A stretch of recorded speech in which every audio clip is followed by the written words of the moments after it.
그 완숙의 경지를 넘어선 호메이니, 신학자 호메이니가 딱 만났는데 만나자마자 하메네이는 호메이니의 사상에 완전히 이렇게 쫙 빨려 들어가게 된 거예요.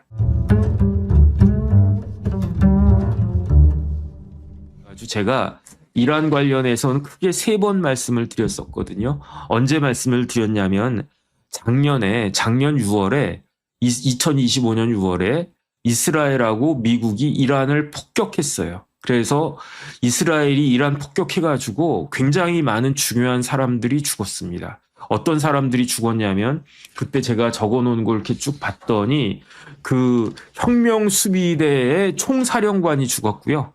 그 다음에 부사령관도 죽었고요. 그 다음에 이스라엘 군의 군서열 1위는 총참모장인데 그 사람도 죽었고요.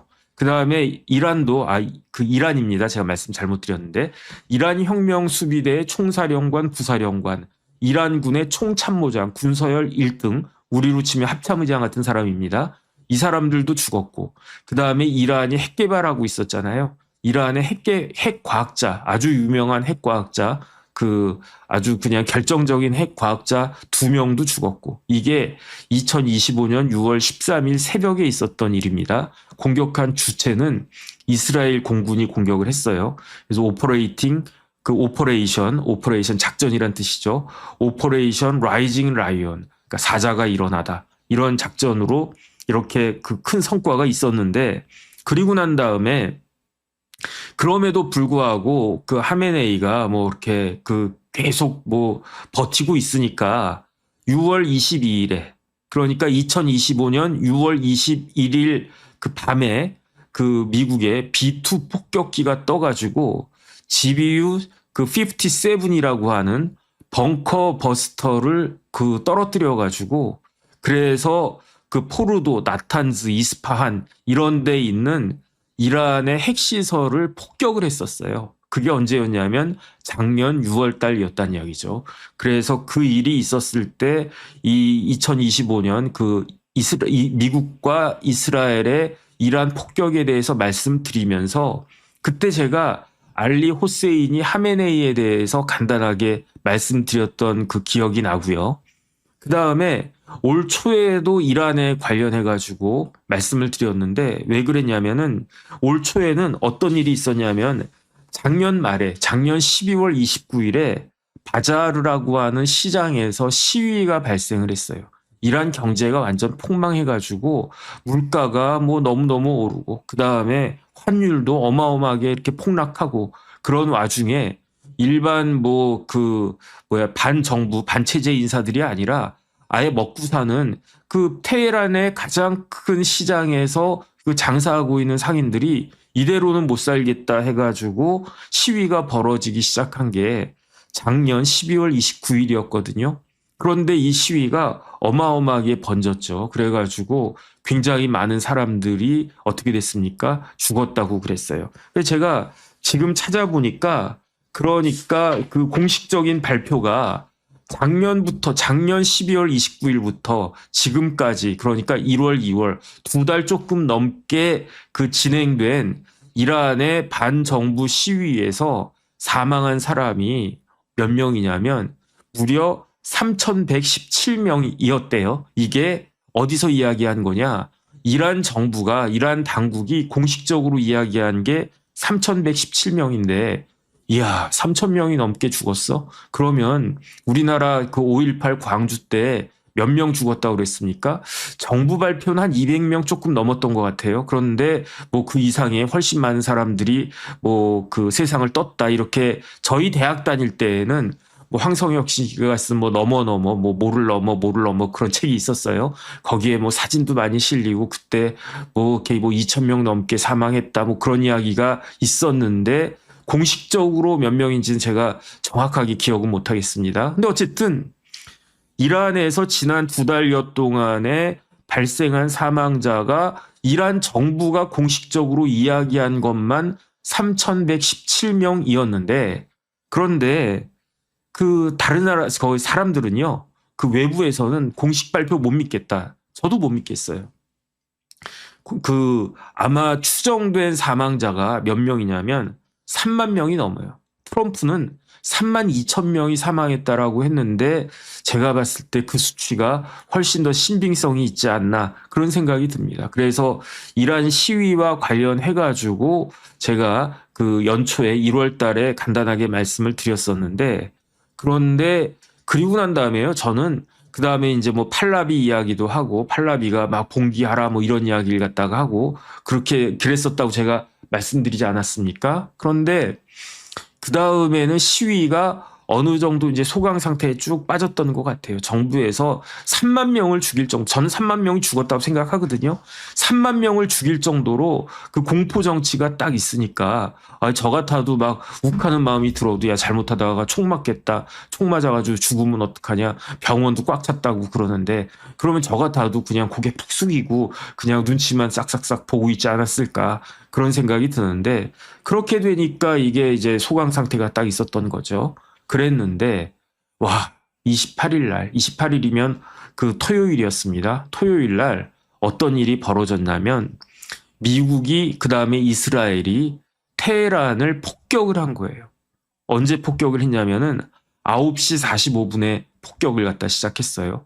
9시 45분이면 아침 아니겠습니까? 그 다음에 제가 오늘 아침에 돌직구쇼 나가가지고 저도 이제 귓동양을 딱 했는데, 그 전 박사님 나오셔서 하시는 말씀이, 이란 같은 나라는, 우리나라는 월요일부터 그 월화수목금토일 이렇게 가지 않습니까? 근데 이란은 이슬람 세계에서는 토일 월화수목금 이런 식으로 그 일을 갖다가 한대요. 그러니까 그 이란의 토요일은 우리나라의 월요일과 같은 날이 되겠죠. 그러니까 토요일이니까 우리 그 월요 조회하는 것처럼 이란의 최고 지도자들이 한 자리에 모여가지고 이런저런 회의를 갖다가 많이 했다는 거죠. 그래서 회의를 딱 하고 있는데 그 정보를 미국의 CIA가 딱 입수해가지고, 야, 저기 이란의 최고 지도자들이 다 모여 있댄다. 이번 한 방에 그냥 다 날려버리자. 해가지고 비행기가, 전투기가, 어마어마하게 많은 전투기가 그 근처에 딱 대기하고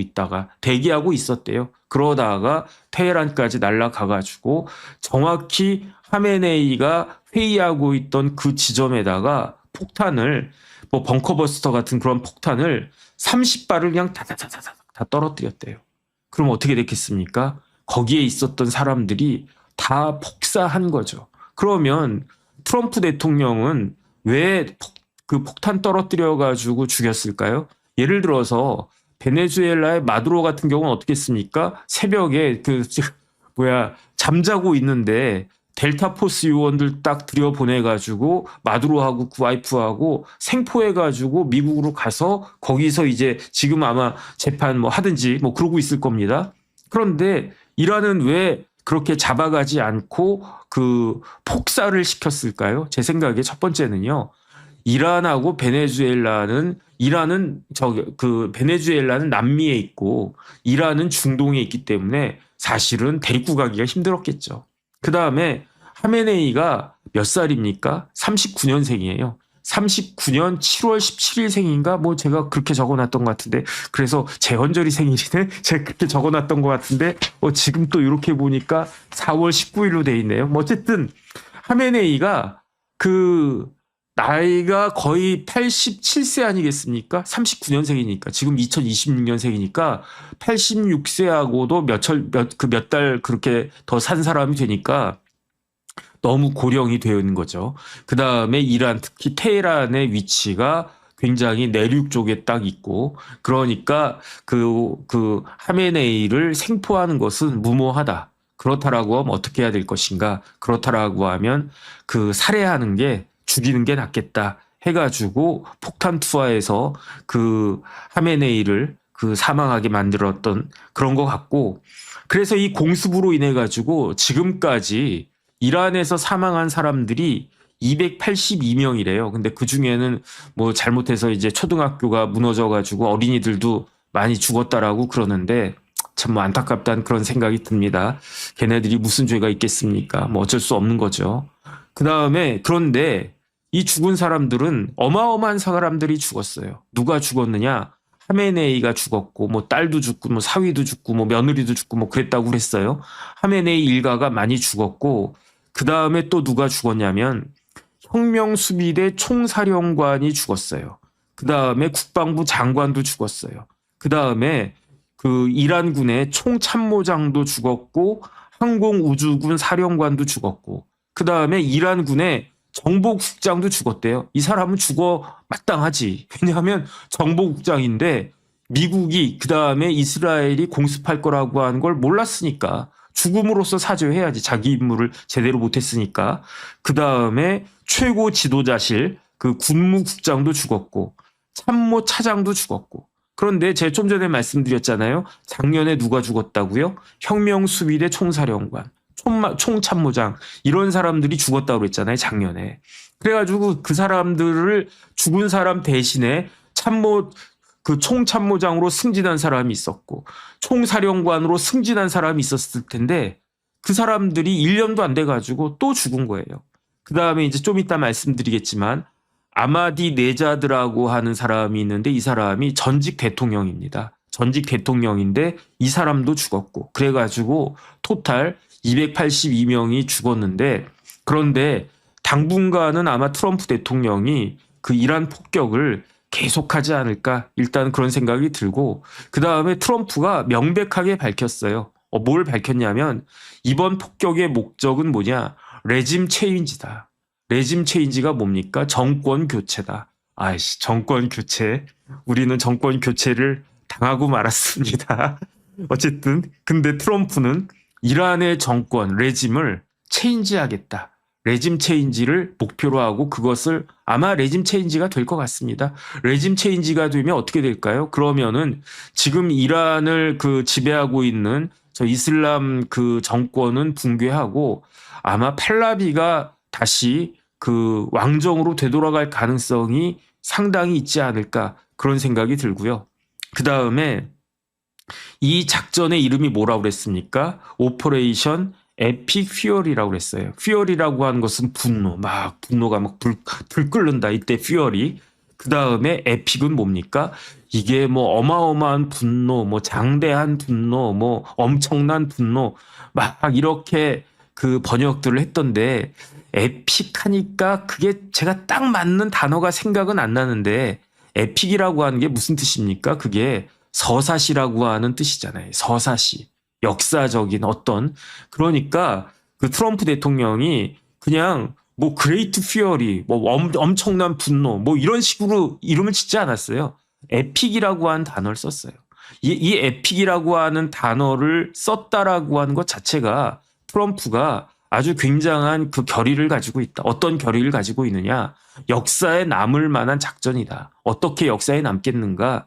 레짐 체인지. 옛날에 프랑스에서 혁명이 일어났을 때 그때 왕정을 뭐라고 그랬냐면 앙시앙 레짐이라고 그러지 않았습니까? 앙시앙이 에인시언트라고 하는 레짐 그 이야기죠. 마찬가지로 트럼프 대통령은 지금 그 하메네이 정권, 이슬람 정권을 호메이니부터 하메네이까지 있었던 1979년부터 지금 2026년까지 근 50년에 가까운 이슬람 정권은 옛날 프랑스 왕정처럼 앙시앙 레짐이라고 생각하는 거고 이거는 무너져야 되고 이거는 체인지가 돼야 된다. 레짐 체인지가 돼야 된다라고 트럼프는 생각하고 있고 그렇기 때문에 이 작전명을 오퍼레이션 이름을 에픽 퓨어리라고 한 것이다. 저는 개인적으로 그런 생각을 하면서 트럼프가 하메네이를 뭐라고 이야기했냐면 One of the most evil people in history. 그러니까 역사상 전 세계 역사상 가장 evil 그러니까 아주 사악한 역사상 가장 사악한 사람 중에 한 명이 하메네이다 이렇게 이야기했어요. 그런데 뭐 하메네이 정도 가지고 역사상 가장 사악하다라고 할 수 있나? 모르겠습니다. 그거는 뭐 이란의 역사상 뭐 one of the most 그 evil people이라고 볼 수는 있지만 전 세계 역사를 보면 훨씬 더 심한 놈들도 뭐 무지하게 많았는데 뭐 히틀러부터 시작해가지고 뭐 이렇게 생각나는 사람들 많이 있지 않습니까? 뭐 스탈린도 그랬고 뭐 무솔리니도 그랬고 그 반열까지 들어가나 어쨌든 하메네이가 자국민을 32,000명 죽였대요. 이거는 사악한 건 사악한 거 아니겠습니까? 이란 역사상 굉장히 사악한 사람 중에 한 명이 포함하는 것은 마땅하다. 저는 그런 생각이 들고요.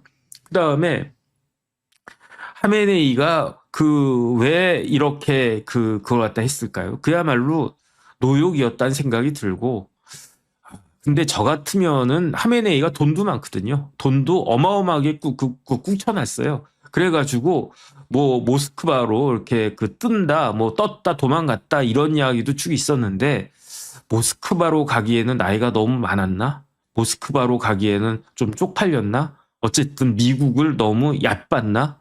트럼프를 너무 우습게 봤나? 그것까진 모르겠는데 이렇게 개기다가 그야말로 트럼프한테 개기다가 그 시신이나 온전하겠습니까? 완전히 폭사당하는 그러한 일이 있었다. 그런 생각이 들고요. 그래가지고 제가 지난번에도 하메네이에 대해서 말씀을 드렸었는데 그 사이에 이것저것 정보를 더 얻어가지고 하메네이에 대해서 조금 더 그냥 말씀드리겠습니다. 그래가지고 그렇게 하고 그 다음에 주가 관련해가지고 간단히 말씀드리고 3월의 첫 이야기는 정리하려고 생각을 합니다. 하메네이가 몇 년생이냐면은 1939년생이에요. 제가 여기에다가는 7월 17일로 적어놨는데 여기에다가는 4월 19일로 적어놨네. 4.19도 우리 민족한테는 굉장히 의미가 있는 날이고 7월 17일은 제헌절인데 어쨌든 뭐 어느 게 정확한지는 다음번에 한번 확인을 해보겠습니다. 중요한 건 아니니까. 근데 세상 뜬 날은 이제 확실하게 된 거죠. 2026년 2월 28일에 사망하게 되었습니다.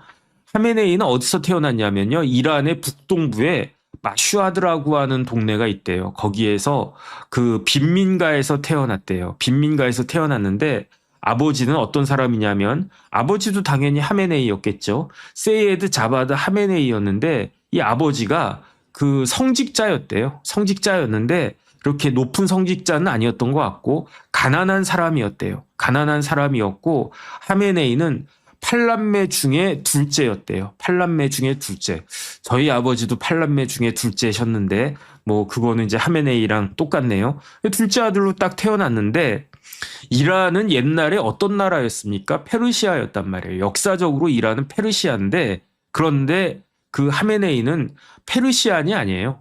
하메네이는 어느 종족이었느냐? 아제르바이잔 종족이었대요. 아제르바이잔인이래요. 그러니까 아제르바이잔은 터키 사람이라고 볼 수가 있다라고 하던데 정리를 하면 아제르바이잔의 피가 흐르는 가난한 성직자의 8남매의 둘째 아들로 태어났어요. 그래가지고 그 집이 뭐 평수로 따지면 한 25평, 30평 그 정도밖에 안 되는 것 같은데 그 집에 애가 8명이니까 부모님까지 합치면 10명 아니겠습니까? 10명이 그냥 북적북적 살았대요. 방은 몇 개였느냐? 이슬람 이란이나 그런 데는 방이 많지 않나 봐요. 그 다음에 뭐 이렇게 애가 8이나 되는데 방을 어떻게 만들겠습니까? 100평도 아니고 50평도 아니고 한 25평 정도 되는 것 같은데 그러니까 그 집에 방은 딱 하나였고 애들은 8명이었고 그런 집에 둘째 아들로 태어나가지고 그래서 그냥 먹는 게 건포도하고 빵하고 고기를 잘 못 먹었다는 이야기인 거죠. 그런데 이 마슈아드라고 하는 도시가 무함마드의 후계자 중에 하나라고 하는 이맘 레자라고 하는 사람이 있는데 그 사람의 묘지가 있는 그러한 도시래요. 마슈아드라고 하는 굉장히 종교적인 색채가 짙은 그런 도시에서 이렇게 가난한 성직자의 아들 8남매 중에 둘째로 딱 태어났는데 이 하메네이가 굉장히 똑똑했나 봐요. 그래가지고 아버지가 성직자니까 너도 성직자가 되어라 해가지고 5살 때부터 신학교 다니기 시작해가지고 1957년에 나자프 신학교라고 하는 이라크에 있는 신학교를 졸업하고 그리고 난 다음에 어떤 일이 있었냐면 1958년에 이란에 있는 가장 중요한 가장 큰 신학교인 쿰 신학교에 1958년에 들어가거든요. 그런데 어릴 때부터 굉장히 똑똑했대요. 그러니까 얘는 공부시켜야 된다 해가지고 없는 살림에 이라크까지 유학을 보내고 그러다가 그래도 이제 제일 좋은 신학교가 쿰 신학교다 해가지고 쿰 신학교 QOM인데 그래서 콤이라고 읽기도 하고 쿰이라고 읽기도 하고 그런 것 같습니다. 그래서 쿰 신학교에 들어갔어요. 1958년에 19살의 하메네이가. 그런데 1962년에 23살이 됐을 때 굉장히 중요한 만남이 있었습니다. 누구와 누구의 만남이냐? 하메네이와 호메이니의 만남이 있었던 거예요.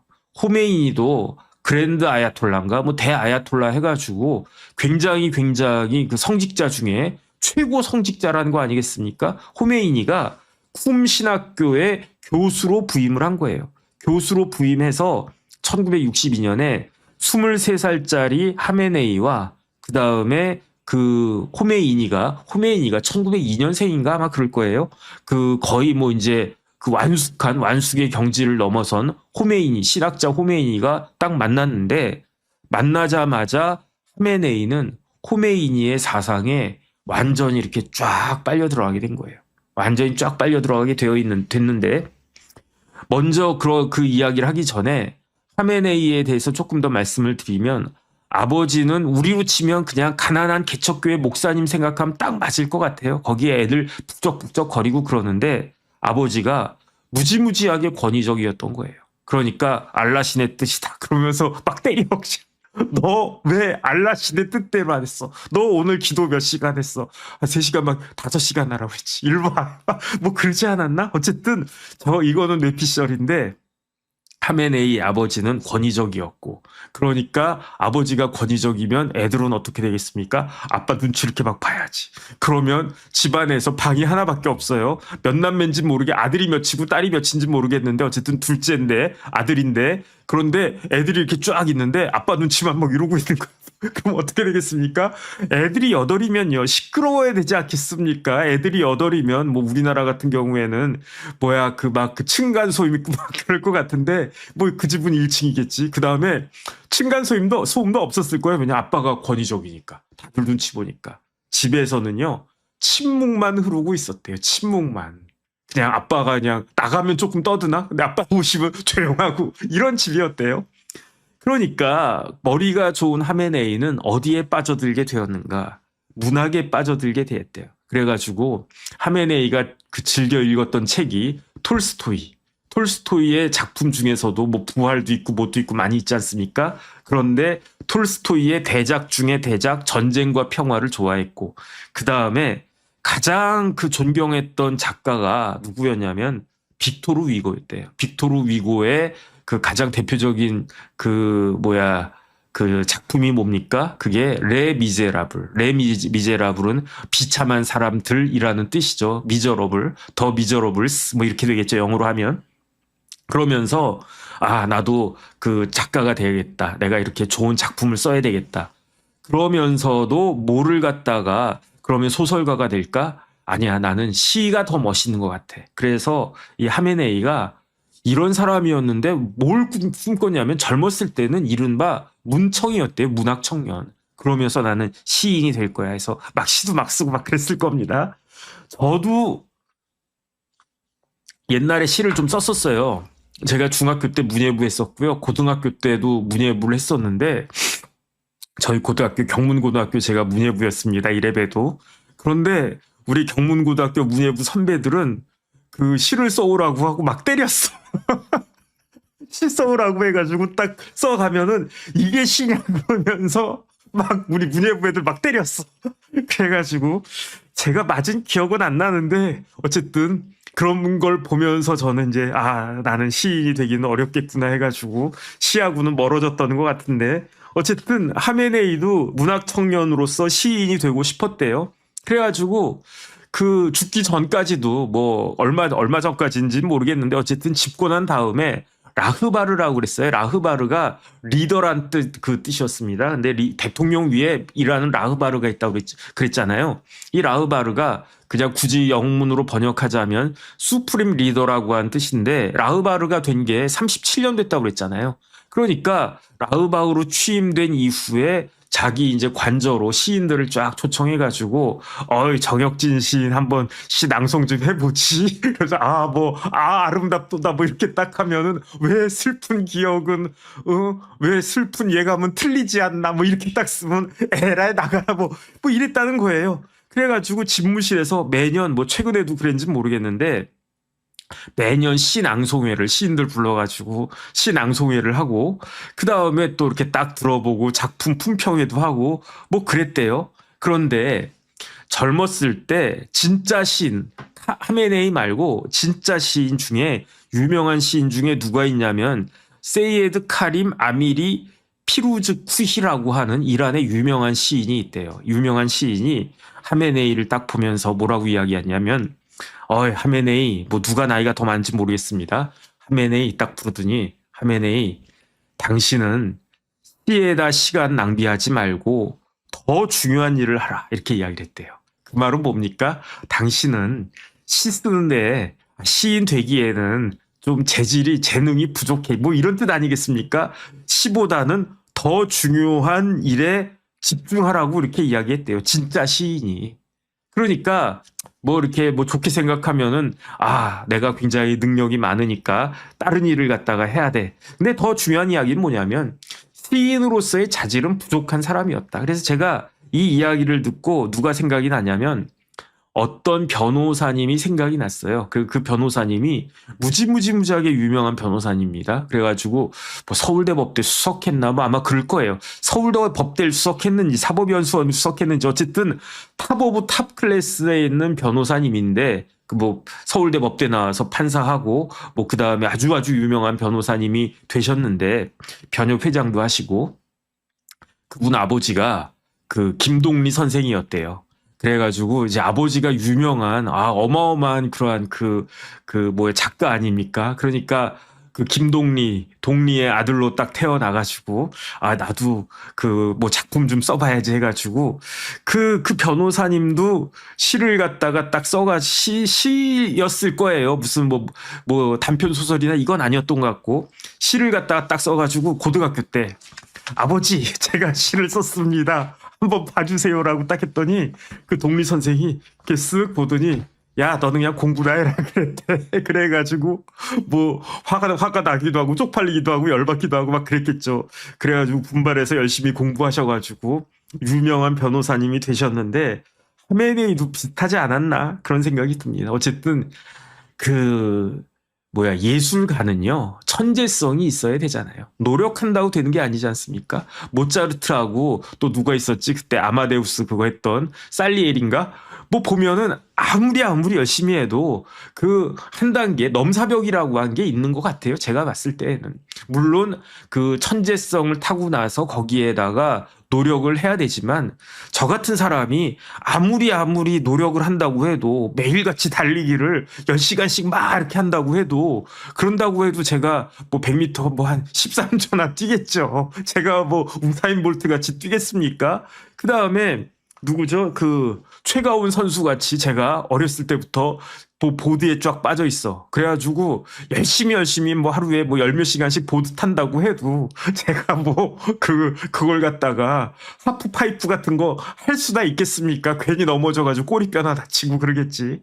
근데 어쨌든 하메네이한테는 그 문학 청년으로서 시인으로서의 그 탤런트는 없었던 것 같다. 자질은 없었던 것 같다. 그러니까 본인도 좌절했겠죠. 내가 문학 청년이고 내가 톨스토이나 빅토르 위고나 아니면 피루즈 쿠이 같은 그러한 시인이나 작가가 되고 싶은데 앞만 써도 이게 내 한계구나. 그러던 차에 23살에 1962년에 쿰 신학교에서 호메이니를 딱 만나고 호메이니를 만난 다음에 반체제 운동에 투신했습니다. 이때 1962년에 이란은 어떤 나라였습니까? 이란은 왕정이었어요. 그래가지고 그때 국왕이 누구였냐면 팔라비였습니다. 그런데 팔라비 왕조가 그때는 뭘 했었냐면 백색 혁명이라고 하는 걸 주창했어요. 화이트 레볼루션. 화이트 레볼루션이 뭡니까? 이슬람에서 약간 그 세속화돼가지고 미국하고 친이스라엘 해가지고 우리도 한번 잘 살아보세. 이게 팔라비의 그 뜻 아니었습니까? 그래가지고 그 팔라비 아들이 지금 막 레자 팔라비가 그 호시탐탐 노리고 있어요. 언제 하메네이가 축출되나? 그런데 트럼프 형님이 저렇게 폭격해가지고 죽일 거라고는 팔라비도 몰랐을 거야. 아마 팔라비가 기대했던 거는 하메네이가 언제 모스크바로 그 노인네가 저 영감탱이가 언제 모스크바로 토끼나 막 이 생각을 했을 텐데 깜짝 놀랐을 거예요. 야 언제 야 진짜 트럼프 형님 대단하다. 어? 뭐 폭탄을 30발을 떨어뜨려? 그래가지고 뭐 국방부 장관부터 시작해가지고 그 고위직 그 다 죽여버려? 야 하메네이도 죽이고 딸도 죽이고 사위도 죽여? 야 대단하다 이랬을 텐데 그 팔라비가 뭐라고 그랬습니까? 만약에 그 팔라비 왕조가 계속 됐었으면 이란은 어떤 나라와 똑같았을 것인가? 어떤 나라라고요? 한국이라고요. 한국같이 됐었을 것이다. 이렇게 이야기를 갖다 하더라고요. 저는 그렇게 되진 못했을 거라고 생각을 하는데 왜냐하면 팔라비 왕조가 왜 몰락했습니까? 그때도 부정부패가 심했었던 거예요. 근데 어쨌든 훨씬 더 심각해졌던 거지.